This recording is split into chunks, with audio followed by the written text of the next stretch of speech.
Takže v dnešním tematickém bloku se naučíme obsluhovat výukový soustruh SMT16CNC. Je zaměřený právě pro výuku obráběcích strojů.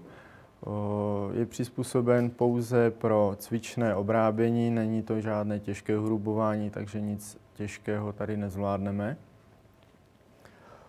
Takže pouze takhle. Pokud budeme chtít používat stroj, musíme si ho nejdříve zprovoznit, to znamená uvést do chodu. K tomu používáme hlavní vypínač, který je tady na boku stroje.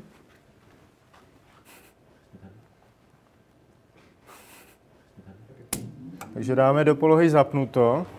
Další věc, která následuje, je zkontrolování tady větráku elektrické skříně, jestli nám funguje, aby nám nedošlo k přehřátí systému. Spustí se nám samotný stroj, nabíhá nám operační systém. MicroProg je postaven na platformě Windows, to znamená, je to klasický systém Windows. S tím, že potom naběhne řídící systém stroje MicroProg S. Takže nyní dochází k naběhnutí hlavního panelu systému s hlášením o inicializaci provedení kontroly PLC a ověření chodu samotného systému. Nabízí nám výběr uživatele, takže pouze potvrdíme výběr. Proběhne nám naběhnutí práv a můžeme pokračovat dále.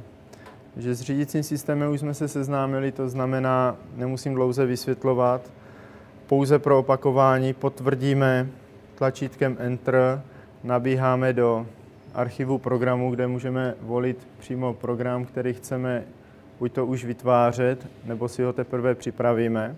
Těch možností je tedy několik.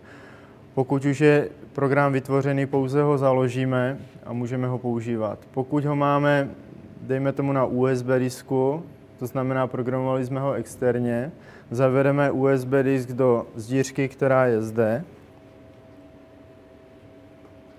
a patřičný program poté nahrajeme příslušnou klávesou na čtení programu F3.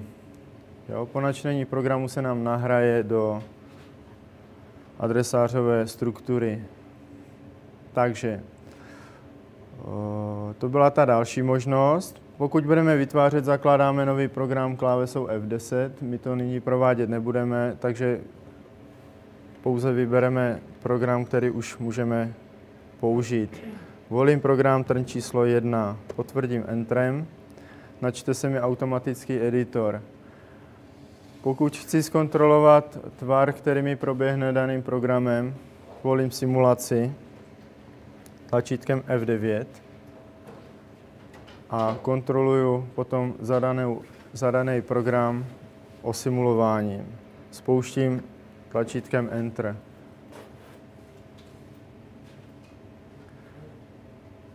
V simulaci si rovněž ověřím nastavení nástrojů. Pokud jsou dobře seřízeny a nastaveny v tabulce nástrojů, dobře se mi zobrazují graficky, takže vím, že stroj má patřičné nástroje nastaveny.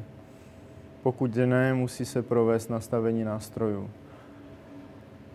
Takže po osimulování vidím výsledný tvar, zkontroluji si s daným výkresem vyráběné součásti, můžu pokračovat dál v zavedení programu do automatického běhu a spuštění samotné výroby té dané součásti. Takže my si nyní představíme spuštění programu v dané programové součásti a popíšeme si všechny ovládací prvky k tomu potřebné, aby jsme byli schopni obrábět danou součást. Čili spouštím CNC režim tlačítkem F10. Takže doposud se dá říct, že jste to prostředí znali. Jo, znáte to ze simulátoru. My se nyní dostáváme do běhu programu, to znamená do takzvaného CNC režimu, přes který my můžeme ten daný program kontrolovat a spouštět. Jo? Takže, když si to probereme, vezmeme si nyní indikaci panelu, co nám vlastně všechno zobrazuje. Takže v horní části vidíme souřadnice. Jsou to aktuální souřadnice daného pohybu, to znamená dané polohy, směřují nebo vážou se de facto k nástroji, který je vyvolán. Pokud není vyvolán žádný nástroj, váží se k nulovému bodu nástroje. To znamená, výběr nástroje by byl T0. Pokud je zaveden nástroj, tak odpovídá vzdálenost korekci na špičku nástroje. Jo? Takže jsou to vlastně absolutní souřadnice. Jsou to tedy souřadnice X a Z. Ty souřadnice se musí samozřejmě ověřit. Ověří se polohou a ta poloha se provádí takzvanou referenci. Jo? Reference se provádí funkcí G98 a za chvíli si ji předvedeme. Druhá takováhle náhledová obrazovka jsou další souřadnice, které jsou vedle, jsou menší a mají předponu malé d a jsou to takzvané relativní souřadnice. Ty relativní souřadnice nemají přímo vliv na běh programu, to znamená, neovlivníme ten běh programu, slouží nám pouze pro indikaci, buď to při běhu programu je to vzdálenost do konce, čili nástroj ujíždí nějakou dráhu programovanou do koncového bodu a tyto souřadnice nám potom indikují vzdálenost, která ještě zbývá do ujetí té dané vzdálenosti. Takže po případě uvedu příklad, přijíždím k obrobku, mám se postavit, dejme tomu na souřadnice průměru 40, Z10, přijíždím nástrojem a vidím souřadnice obrazně, pokud odpovídají dané velikosti. Jo, je to taková hrubá orientace, ale určitě důležitá. Čili viděl bych tam souřadnici, která by neodpovídala té vzdálenosti, dejme tomu, měl bych stát 50 mm od kusu zhruba a je tam uvedeno třeba 200 mm v souřadnicích, tak vím, že jsem někde jinde, než bych měl být. Jo, takže to už mi napovídá, že je něco špatně, takže zastavuju chod stroje a sjednávám nápravu. Jsou to vlastně hrubé chyby, které by se takhle projevily, ale k tomu mi to právě slouží. Další možnost použití relativních souřadnic je potom při seřízení stroje. Ukážeme si potom v dalším tématu. Tak, dále se nám tady nabízí režimy práce. Režimy práce jsou pracovní režimy, v kterých ten stroj je schopný fungovat v tom automatickém běhu. První se nám nabízí možnost plynulé. Volba režimu se provádí tlačítkem F8 nebo šipkou. Jo? Takže po stisknutí tlačítka F8 přepínám tyto režimy. Režim plynulé znamená, že běh programu probíhá nepřetržitě, plynule, souvisle. Jo? Od začátku programu proběhne až po funkci programového stopu, buď to M2 nebo M30. Režim blok po bloku je funkce, kdy režim vykonává pouze jeden blok při běhu. Čili ověřuji program, zavádím nový program, je vhodné tuto funkci použít, abych si hlídal jednotlivé kroky, nájezdy, odjezdy a tak dále. Takže k tomu mi slouží blok po bloku. Ten stroj vykoná pouze ten povel toho bloku a zastaví se. Pro případné spuštění se znova musí spustit samotný běh programu. Ukážeme si potom prakticky. Úsek po úseku je ještě jemnější členění toho spuštění, čili provádíme jednotlivé spuštění úseku. Toto se pouze využívá při cyklech, kdy já potřebuji ten cyklus jakoby rozložit na jednotlivé pohyby. Jo, ukážeme si při programování cyklu. Speciální režim se nevyužívá. A dále tady máme zápis. Ten zápis se vyvolává tlačítkem F10. A je to možnost, kdy my můžeme vkládat jednotlivé povely zápisem toho daného bloku. Můžeme to dělat buď to za chodu stroje, nebo za klidu stroje. Jo, jednotlivé povely. Ten povel se poté potvrdí a odstartuje. Další obrazovka jsou programové modální funkce. Ty programové modální funkce jsou vlastně předurčeny a jsou nastaveny už od začátku programu. Pokud bychom je chtěli měnit, už musí být uvedeny v tom daném programu. Jsou tedy trvalé. pokud jsou modální. Můžeme se podívat na výpis v obrazovce, které jsou de facto už předurčeny. Další okno, které se nám tady nabízí, tady to okýnko, je indikace velikosti pracovního posuvu, otáček a aktuálního nástroje. Posuv je uvedený potom v té dané hodnotě příběhu. Otáčky jsou aktuální otáčky, které právě probíhají. Číslo nástroje je aktuální korekce vyzvednutého nástroje, to znamená číslo v tabulce nástrojů. Korekce vyzvednutého nástroje, v našem případě T1, odpovídají potom uvedení té oznamovací oblasti, která tam je, daných korekcí. To znamená, můžu si vizuálně zkontrolovat korekce, pokud mi odpovídají nebo neodpovídají. Další možnost je funkce override. Override je možnost, kdy my můžeme ovlivňovat buď to otáčky nebo posuv nastavení chodu v programu. Čili vliv na tyto parametry je potom na celkové probíhání buď to daného posuvu nebo otáček. Máme zde 4 stupnice. První stupnice odpovídá pracovnímu posuvu a možnost nastavení je od 4% do 150% posuvu. Uvedu příklad. Mám posuv 500 mm za minutu, zvednu na 150, budu mít posuv 750 mm za minutu. Jo?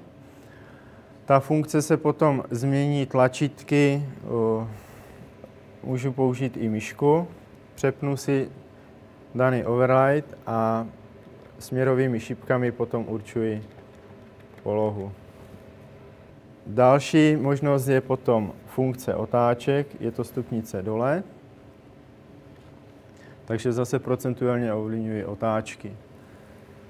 Funkce pro rychloposuv, ten rychloposuv je dán posuvem, který je nastavený ve stroji a samotnými pohony. Pokud ji chci změnit, můžu nastavit systémové nastavení, anebo zase použiju tu funkci override. Ruční posuv je potom posuv, kdy já používám posunutí a přemístění toho daného nástroje v ručním režimu. Ruční režim jakožto samotný nemá svou specifickou obrazovku, takže je funkční de facto kdykoliv já použiju potom ten ovládací panel v jakémkoliv obrazovém režimu. Tak, další je tady tenhle stavový řádek. Stavový řádek mi znázorňuje hlášení. Jsou to vlastně stavy strojů, kdy chybová hláška je červená, oznamovací hláška je potom zelená. Takže když je něco červeně, je něco špatně. Zde máme potom aktuální blok, takže do tohohle řádku potom volíme funkci zápisu, požadovaný povel, který chceme vykonat. Další tady obrazovací pole jsou potom čas běhu programu a v neposlední řadě je to tady řádek, který je pod funkcí bloku.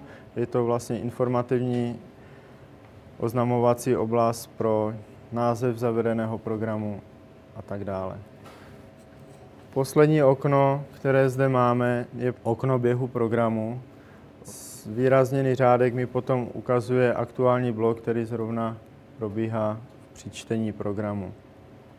Tlačítka, které jsou zde uvedené, jsou zase ovládány funkcí F1 až F10, po případě Escape. Odpovídají vždy danému povelu, které chceme vykonat. Můžeme použít pro zvýšení komfortu i myš. Pokud si je probereme podle pořadí, tlačítko F2 je práce na pozadí, čili můžu využít možnosti, kdy spustím běh programu. Běh programu probíhá výroba součástí a já v pozadí můžu editovat další program. Tato funkce je omezená, nedovoluje mi korekce nástrojů po případě a změnu uživatele.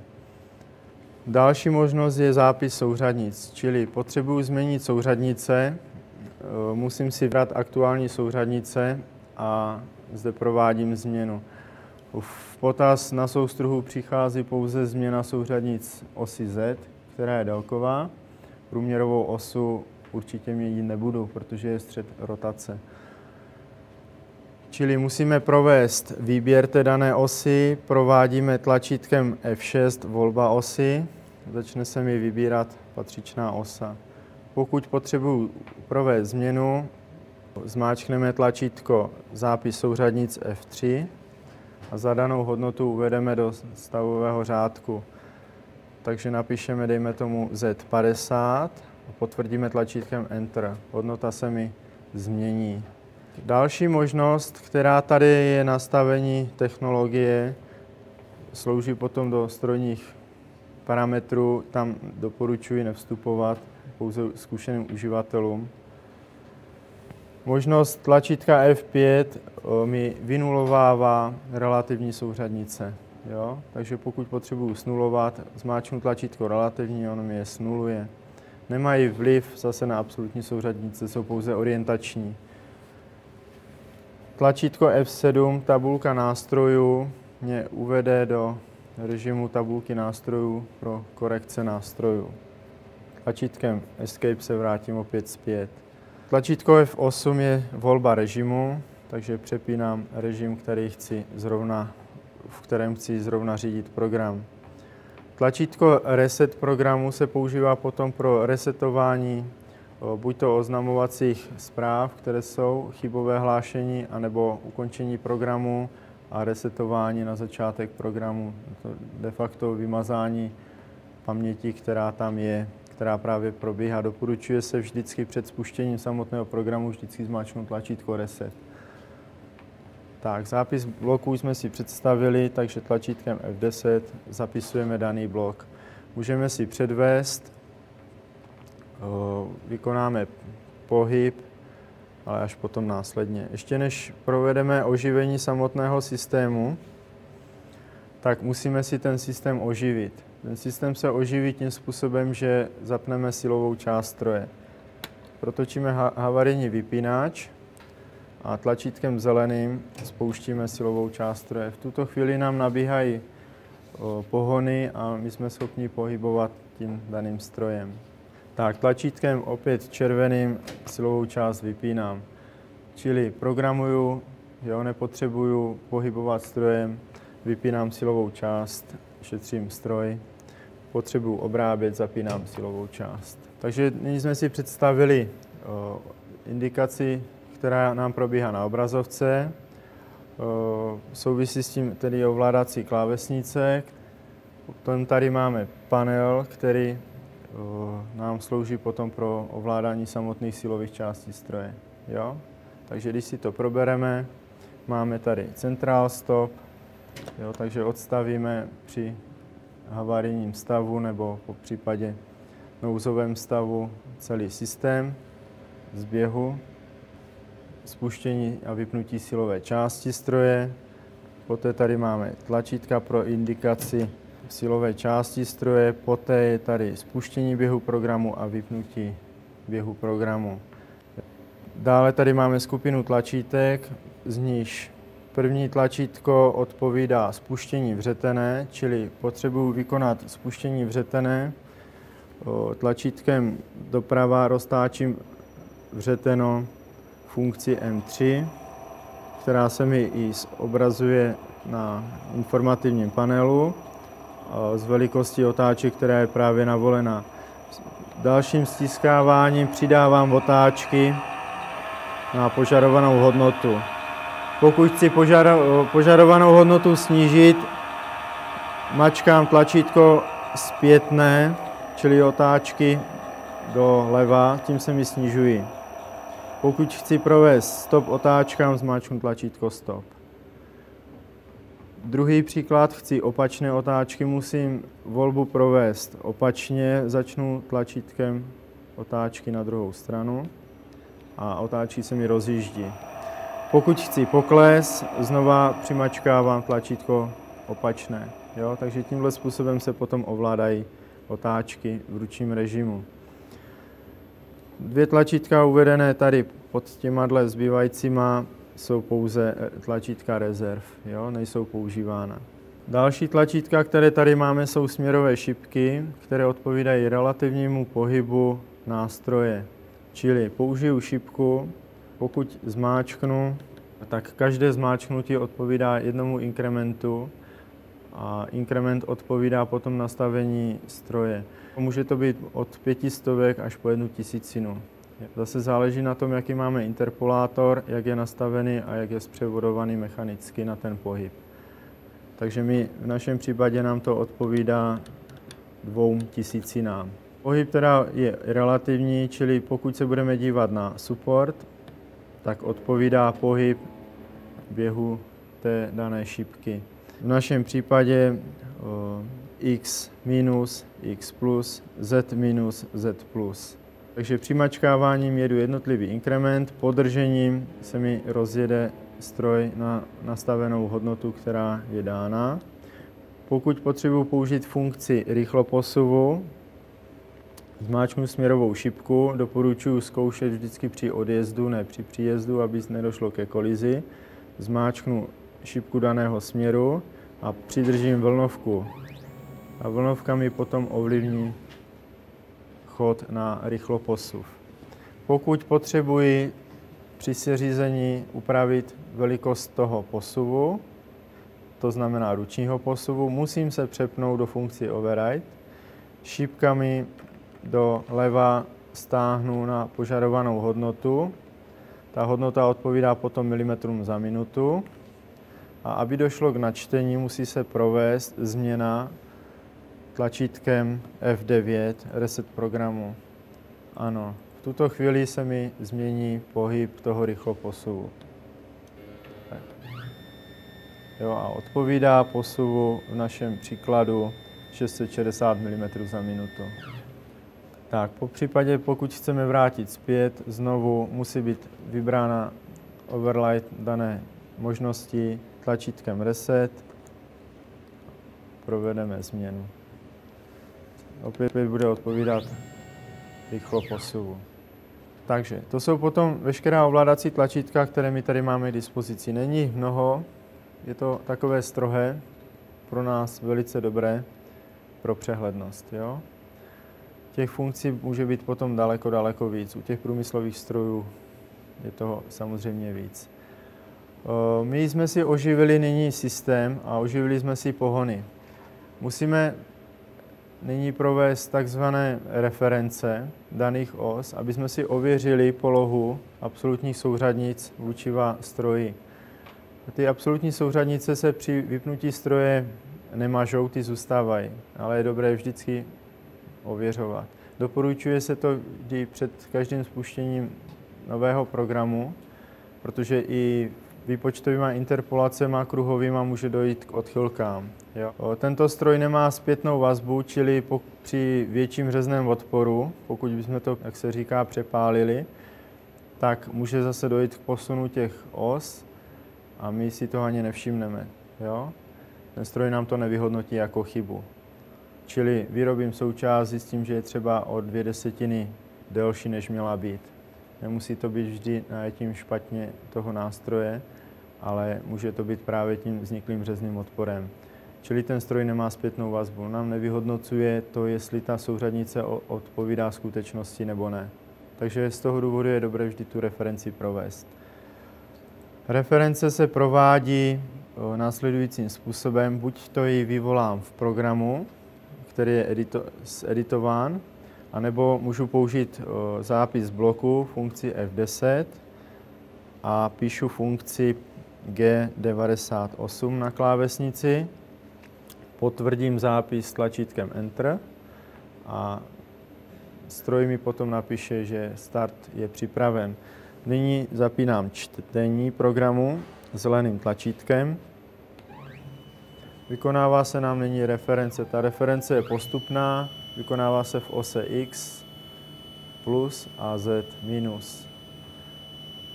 Pozor potom při nájezdu Z na upnutý materiál a nástroj, který by mohl způsobit kolizi.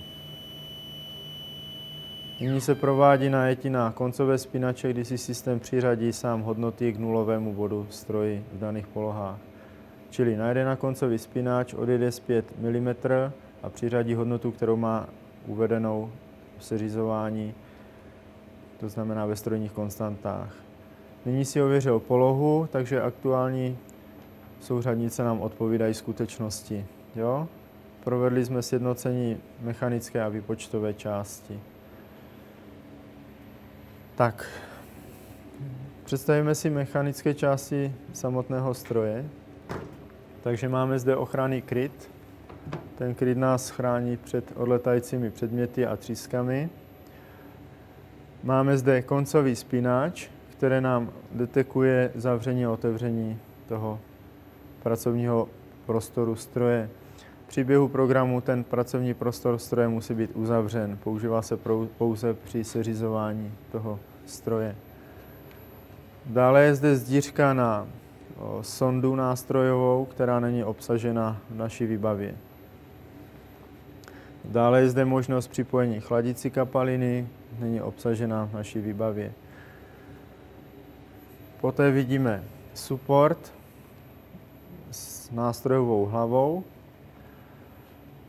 univerzální sklíčidlo, není odnímatelné, pouze výměnné. Koník je mechanický, takže pohybujeme pouze ručním pohybem. Samotná pinula se potom ovládá také ručním pohybem. Po dosažení patřičné polohy pouze zajistíme koník.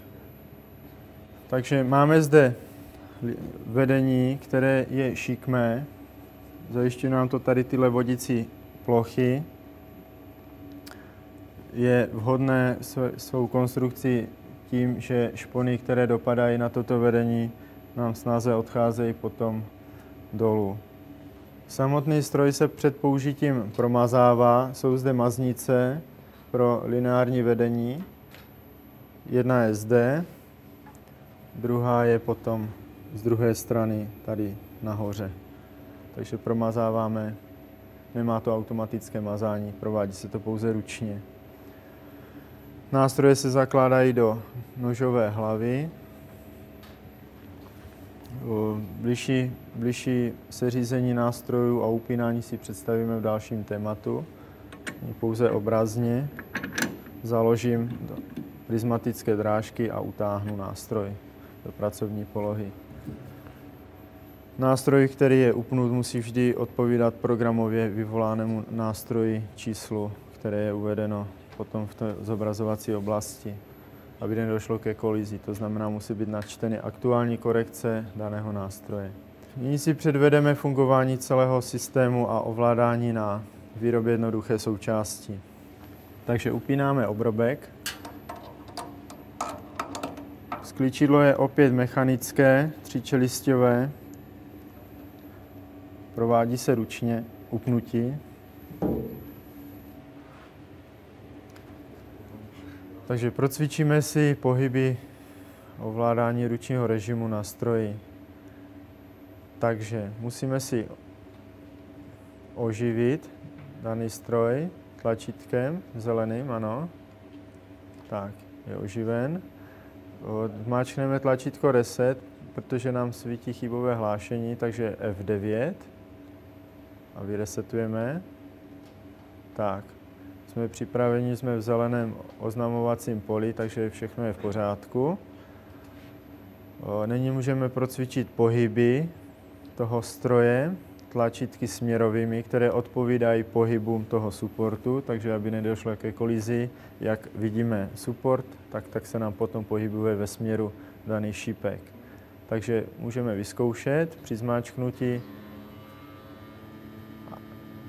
Tak, při držení nám dochází k pohybu a při držení vlnovky dochází k rychloposuvu. Ten rychloposuv se zmačkává, až když je ten pohyb vykonaný s tou šipkou. Jo? To znamená první šipku, potom rychloposuv.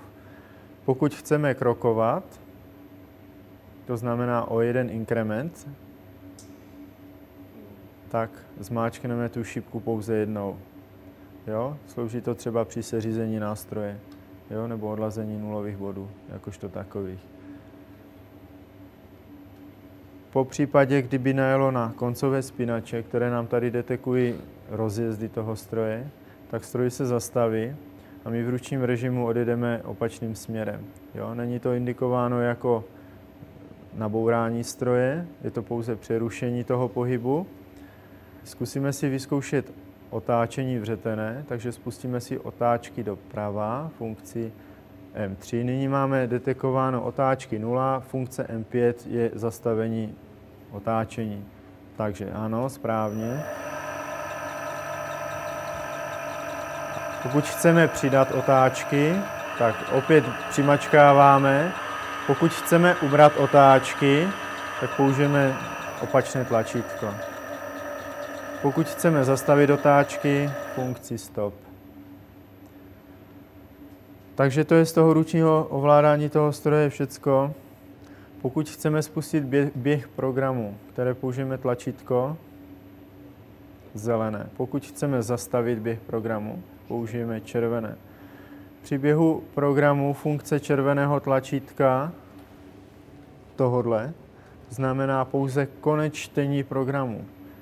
Ten program se zastaví v tom aktuálním bloku, nezastaví se otáčky, to znamená, pouze se zastaví to čtení. Jo? Pokud chci zastavit i otáčky, musím použít funkci stop.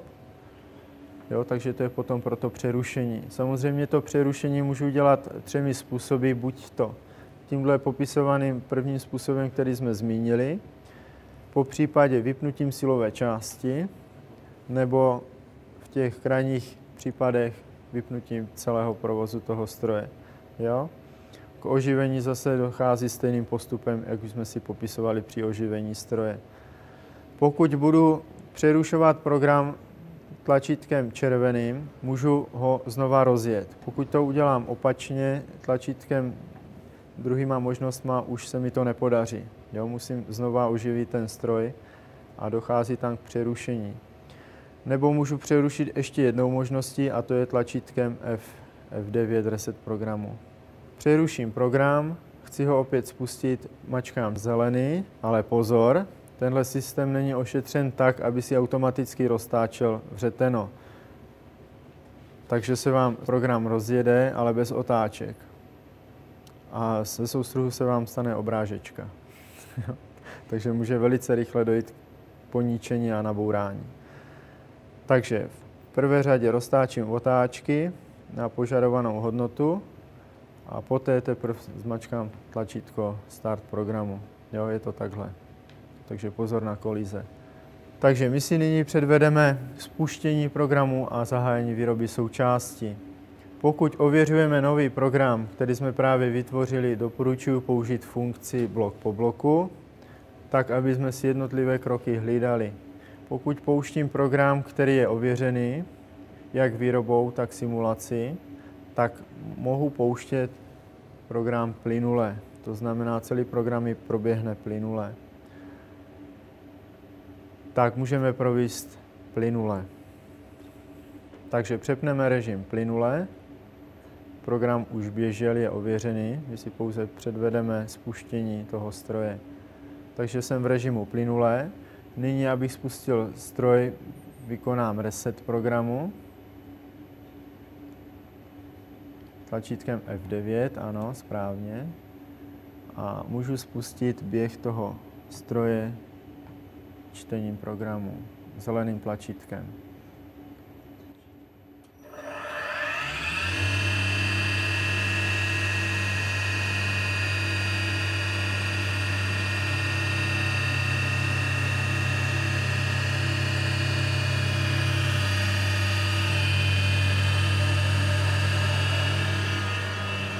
Provedeme přerušení programu. Ještě nemačkáme. Provedeme vždy při souřadnici, která je v odjezdu. Jo? To znamená, když nebereme třísku. Pokud je to možné. Pokud musíme vyloženě z havarijních důvodů, tak přerušujeme kdykoliv. Takže nyní provedeme přerušení programu. Stop. Tak. Vidíme, že stroj nám stojí. Čili běh programu nám stojí, ale stroj nám tedy jede dál, jo? Otáčí se. Pokud chceme stopnout otáčky, zmáčkneme tlačítko stop otáčka. Takže to je ten jeden způsob. Můžeme provést třeba měření, popřípadě jinou kontrolu, kterou chceme provést, třeba stavu nástroje. Pokud chceme vrátit běh programu, musíme provést patřičné kroky, čili roztočení vřetené. To musíme provést ručně, stroj nevykonává automaticky, ano. Nespleťme si otáčky. Tak, dobře se nám otáčí, takže přidáme na 3000 otáček za minutu. A zahájíme výrobu stlačením tlačítka Start.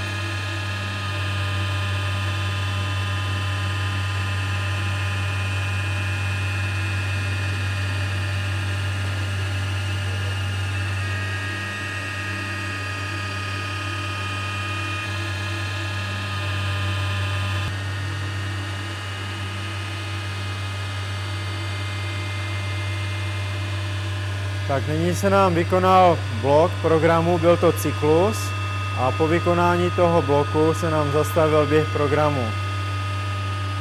Když si předvedeme teďka roztočení otáček s funkcí zápisu F10. Zastavíme otáčky, opět může následovat kontrola, zmáčkneme tlačítko F10 a nyní je zápis možný, jo? Takže ten blok musí být ukončen.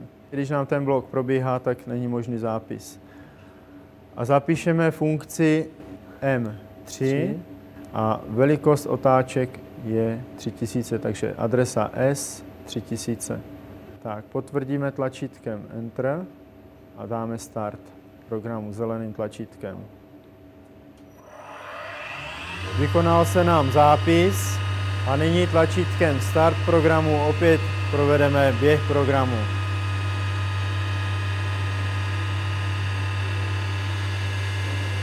Tak, máme funkci blok po bloku, pokud chceme plynule, musíme se opět změnit režim na plynule tlačítkem F8. A opět musíme odstartovat běh programu.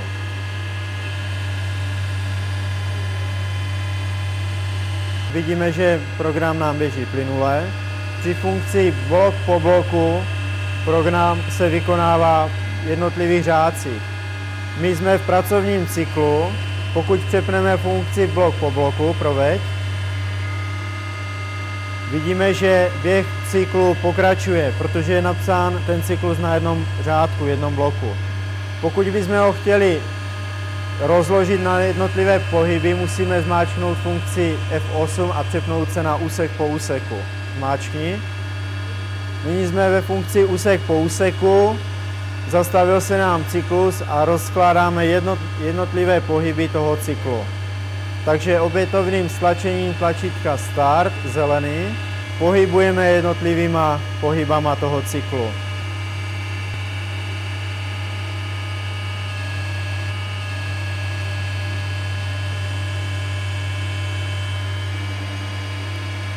Tak, veškeré nájezdy, odjezdy, příjezdy se vykonávají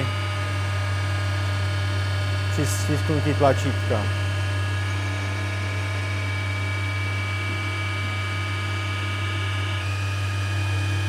Vyzkoušíme si upravit velikost pracovního posuvu. Přepneme se myší do horního řádku. Pracovního posuvu zde. A šipkami můžeme ovlivnit rychlost pracovního posuvu. Šipkou doleva snižuju,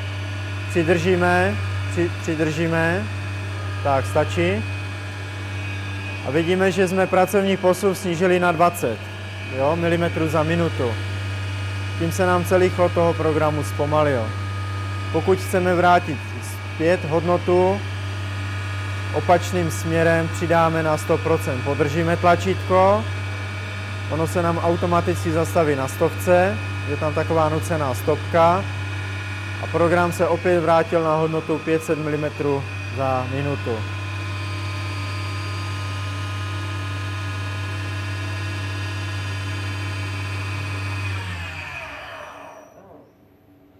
Takže opět opakujeme funkce overrideu.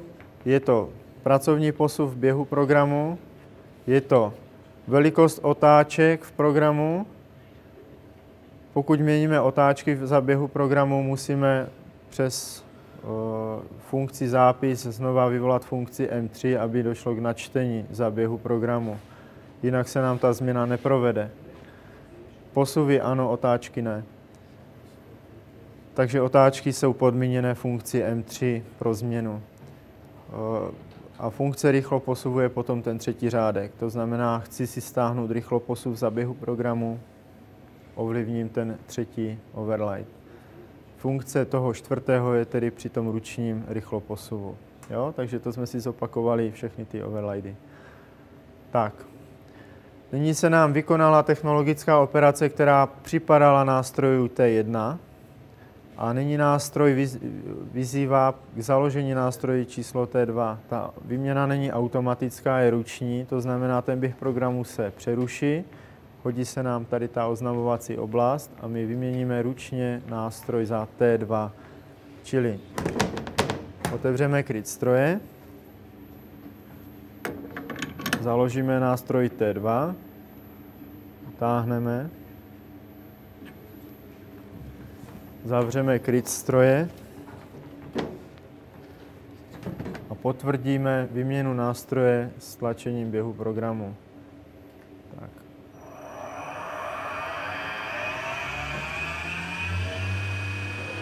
My si předvedeme editaci na pozadí, to znamená tlačítko práce na pozadí, umožňuje nám to možnost editace dalšího programu za běhu programu. Jo, aby nám ten stroj nestál, aby byl využitelný. Takže při běhu programu zmáčkneme tlačítko F2. Objeví se nám obrazovka, která nám indikuje hlavní údaje o chodu stroje pro naši kontrolu. A my máme k dispozici celý systém potom pro další ovládání. Připomínám, není možná změna uživatele a nelze zadávat tabulku nástrojů. Jo?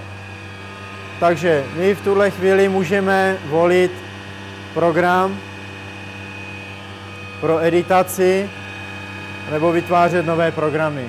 Pokud se chci vrátit zpět do řízení stroje, tak opět buď to myškou dvojitým kliknutím na tu malou zmenšenou obrazovku, vrátím se zpět do toho režimu, anebo tlačítky Ctrl F2 se vrátím zpět. Jo? Vrátil jsem se zpět do chodu programu a jsem schopný pokračovat dál. Upravíme tady ještě ten posun zpátky a pustíme to. Jo? Nástroj T2 nám dělá dokončovací operaci. Tak a opět jsme vyzváni k výměně nástroje číslo T3. Tak to pokračujeme až do konce chodu programu. Takže stroj se vypíná vypnutím silové části a stlačením tady tohohle tlačítka Central Stop. Vyřadíme řídící systém tlačítku Escape a ukončíme činnost počítače. Po vypnutí počítače vypínáme hlavní vypínač stroje.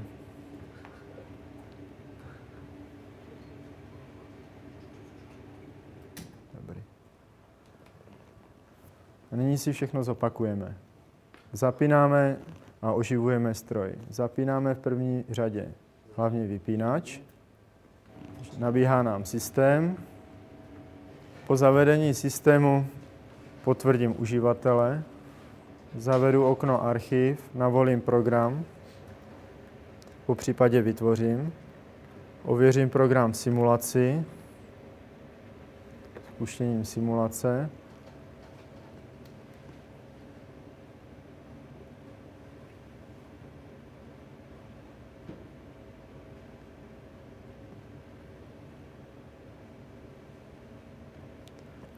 Po ověření a odlazení programu zavádím CNC režim tlačítkem F10 z okna editoru. Po naběhnutí obrazovky je potřeba oživit pohony stroje. Odjistím Central Stop, zapnu silovou část stroje. Indikace mi znázorní připravenost stroje k použití. Po naběhnutí je potřeba sjednotit programovou a mechanickou část stroje. provádíme referenci funkcí G98, kterou vyvoláváme ručním zadáním tlačítkem F10 a píšeme programový blok G98, potvrdíme tlačítkem Enter a zapínáme najetí referenčního bodu. Stroj vykonává potřebné funkce pro dosažení referenčního bodu. Referenční značka je vykonaná pomocí koncových spínačů, čili před použitím této funkce je potřeba ty koncové spínače očistit od případných špon. Sjednotila se nám mechanická výpočtová část, čili aktuální souřadnice, které jsou zobrazeny, jsou odpovídající stavu polohy nástroje ve stroji. Indikuje nám to okno o aktuálních souřadnicích. Zde máme okno, které jsou relativní souřadnice, používají se pro seřízení, nemají vliv na běh programu, jsou orientační. Absolutní souřadnice se poté seřizují a nastavují tlačítkem F3 změnou souřadnic, takže po zmáčknutí tlačítka F3 můžu do stavového řádku napsat změnu souřadnice, kterou požaduji, na jakou hodnotu potřebuji. Potvrdím tlačítkem Enter a provedu změnu souřadnic. Pokud chci změnit relativní souřadnice, pouze použiju tlačítko F5 pro nulování. Jo? Takže je to pomocná hodnota, která nám potom slouží k seřízení stroje. V dalším okně máme režimy práce, při kterých ten stroj je možno spustit. Z nichž přepínání volíme tlačítkem F8. K dispozici máme režim plynule, čili běh programu je plynulý od začátku do konce, je nepřerušovaný. Blok po bloku je funkce, kdy pouštíme program v jednotlivých krocích neboli blocích. Jo? Slouží k najíždění, ověření programu pro naši kontrolu pohybu. Úsek po úseku je další možnost spuštění programu, kdy rozložíme jednotlivé kroky jednotlivých cyklů. Cykly jsou programovány v jednom bloku, čili nestačí řízení blok po bloku. Jo, musíme použít funkci úsek po úseku. A poslední funkce je tedy zápis, která se vyvolává tlačítkem F10. Při funkci zápisu píšeme do řádku s hlavičkou blok požadovanou funkci, kterou chceme provést. Potvrdíme tlačítkem Enter a spustíme povel tlačítkem Start. Můžeme provádět za klidu stroje změnu povelu, po případě za chodu stroje změnu povelu. Pokud provádíme za chodu stroje, musíme být v režimu blok po bloku a provádíme při dokončení bloku. Povel se vykonává jako následný blok. Další okno nám znázorňuje programové modální funkce, které jsou přednastaveny. Jejich výpis vidíme na obrazovce. Jejich změnu provedeme potom už na programování v programu. Jo? Takže jsou předurčené, jsou dány. Pokud chceme jiné, musíme je mít už nadepsány v programu. Okno zde nám indikuje potom velikost aktuálního pracovního posuvu, otáčky aktuální a jejich stav, čili M5 je stop otáčkám, M3 je otáčky doprava, M4 je otáčky doleva a aktuální korekci nástroje. Velikost korekce je potom indikována v okénku vedle. Další možnost pro regulaci jednotlivých posuvů používáme funkci Override, kdy máme možnost ovlivňovat velikost pracovního posuvu, celkového pracovního posuvu v celém programu, čili pokud provedeme změnu, patřičná změna je procentová a vztahuje se na veškeré pohyby, které jsou potom vykonávány funkcí G1, G2, G3. Další řádek je možno volit otáčky. Přepínáme pomocí tlačítka nahoru a dolů, po případě myši. A velikost je potom regulována směrovými šipkami ve směru doleva, doprava. Aby mě to pustilo, musím zrušit funkci zápisu. Takže regulaci potom provádím šipkami doleva, doprava. Aby došlo k jejich načtení, musí běžet program. Po případě záklidu stroje, kdy měním, dejme tomu, ruční posuv, musím provést reset tlačítkem F9 a znovu načtení potvrdím. Jo, v tuhle chvíli se mi potom provede patřičná změna. Třetí řádek je tedy rychloposuv v běhu programu a čtvrtý je potom ruční posuv.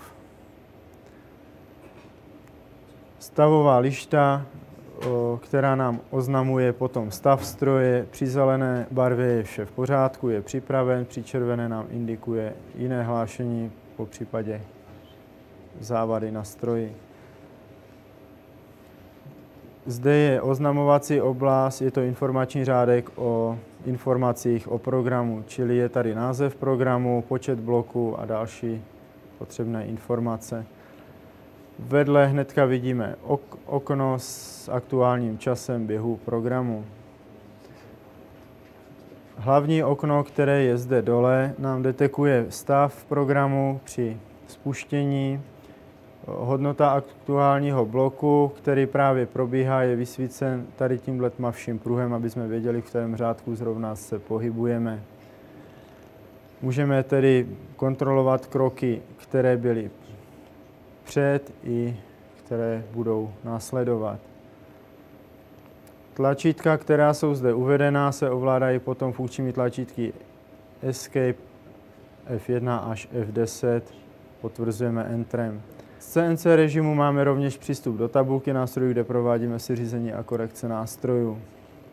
Ovládací panel, který souvisí s mechanickým pohybem a činností stroje, je zde s následujícími tlačítky, central, stop, zapnutí a vypnutí silové části stroje, indikace kontrolek, zapnutí silové části stroje, stop a start čtení programu, s tlačítky zeleným start čtení programu, s červeným stop čtení programu, otáčky v ručním režimu můžeme vykonávat spuštěním pomocí tlačítek, start otáček doprava, čili chci spustit otáčky doprava, nejdříve zmáčknu otáčky doprava a spouštím a přidávám opětovným stlačením.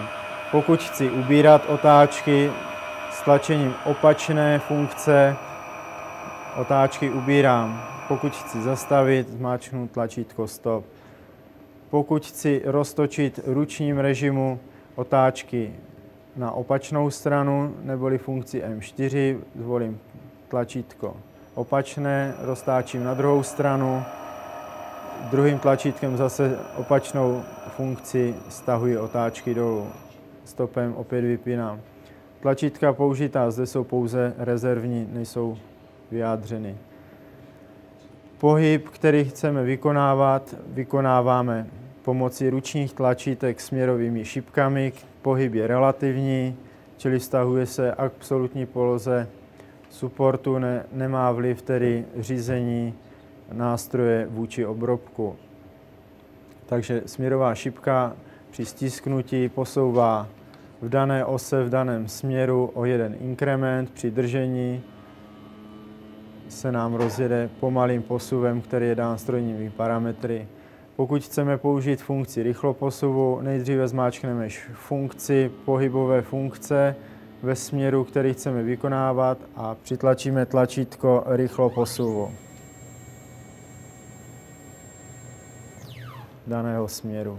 Tohle jsou ovládací prvky stroje. Obsluhu stroje může vykonávat pouze osoba k tomu určená, dostatečně proškolená. Mělo by jí být 18 let, po případě musí mít nad sebou určený dozor. Takže vy můžete pracovat pouze pod přímým dozorem. Jo? Takže ne sami. Tak, to je z mé strany vše. Děkuji.